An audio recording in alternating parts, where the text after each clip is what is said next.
एक गांव के पास घना जंगल था जहां एक हवेली थी। हवेली के पास से ही शहर जाने का कच्चा टूटा फूटा रास्ता था।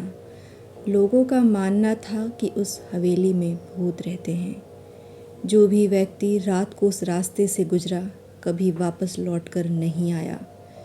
इसलिए वहाँ के लोग रात को उस रास्ते से जाने से डरते। जब अंधेरा होता सब लोग अपने घर के दरवाजे और खिड़कियाँ बंद कर लेते। एक रात गांव में बहुत बारिश हुई। गांव के ज़मींदार धनपत राय की हवेली बिजली और बारिश के कारण एक तरफ से टूट गई।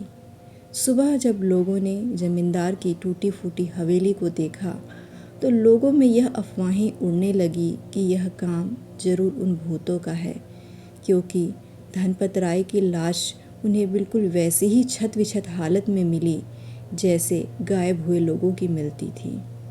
गांव के हालातों की जानकारी शहर के पुलिस अधिकारी को भी हुई। पुलिस अधिकारी ने फौरन ही मामले की तहकीकात के लिए अपने एक जाबाज पुलिस ऑफिसर राजेंद्र का स्थानांतरण गांव में ही कर दिया।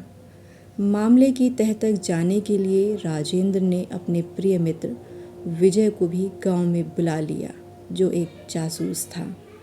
विजय उस हवेली की हकीकत जानने के लिए रोज रात को छुपकर वहां जाने लगा। विजय को भी वहां से आती अजीब आवाज़ें सुनाई देती और परछाइयाँ दिखाई देती। विजय अब सोच में पड़ गया, क्या गांव वाले जो कुछ भी इस हवेली के बारे में कह रहे हैं वो सब सच है? विजय ने और गहराई तक जाने का फैसला किया। उसने राजेंद्र को सारी बातें विस्तार से बताईं। दोनों ने एक साथ उस हवेली में जाने का फैसला किया। एक रात दोनों चुपके से हवेली में प्रवेश करते हैं। हवेली के हॉल में घना अंधेरा था। विजय ने अपनी टॉर्च जलाई। हॉल में लगी घड़ी की टिक टिक की आवाज़ से हॉल की शांति भंग हो रही थी।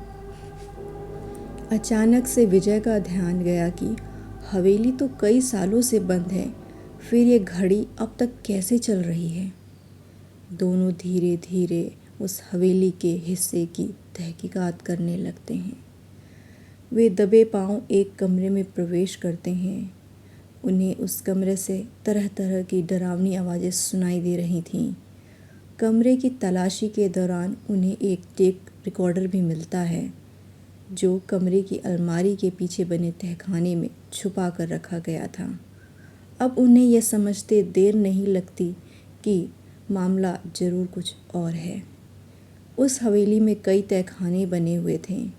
उन्हीं में से एक तहखाना घने जंगल से होता हुआ नदी के उस किनारे तक जाता था जहाँ कोई भी आता जाता नहीं था।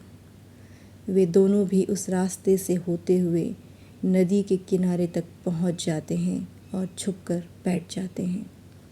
कुछ देर बाद उन्हें एक छोटी सी नाव में कुछ लोग वहां आते दिखाई देते हैं। नदी के किनारे पहुंचने के बाद वे लोग नाव से बक्से उतारने लगते हैं और बक्से को लेकर हवेली की तरफ जाने लगते हैं। राजेंद्र और विजय भी छुपकर उनका पीछा करते हैं। उनका पीछा करते करते वे हवेली के उस हिस्से तक पहुंच जाते हैं जहां पर वे अभी तक नहीं पहुंच पाए थे। अज्ञात व्यक्तियों ने जब बक्सों को खोला तो उन दोनों की आंखें फटी की फटी रह गईं। बक्से सोने के सिक्कों से भरे हुए थे। उन दोनों को यह समझते देर नहीं लगी कि ये मामला सोने की तस्करी का है। डर का ये माहौल लोगों को वहाँ से दूर रखने के लिए बनाया गया था।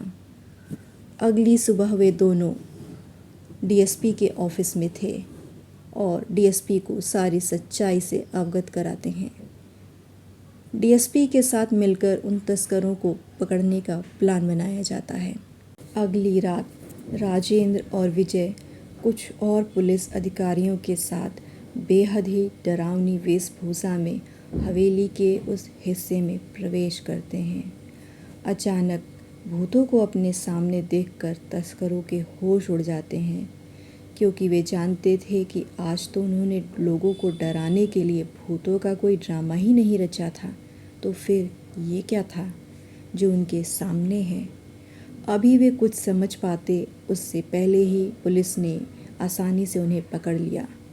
अगली सुबह गांव वालों को सारी सच्चाई का पता चला, लेकिन गांव वालों के मन में फिर भी एक संदेह था कि उस रात जमींदार की हत्या किसने की, क्योंकि जमींदार तो उस रात पुरानी हवेली की तरफ गया ही नहीं था। तब विजय ने बताया कि जमींदार को तस्करों की सारी सच्चाई पता चल गई थी, इसलिए तस्करों ने जमींदार की हत्या उसी तरह कर दी कि लोगों को लगे कि भूतों ने ये सब किया है।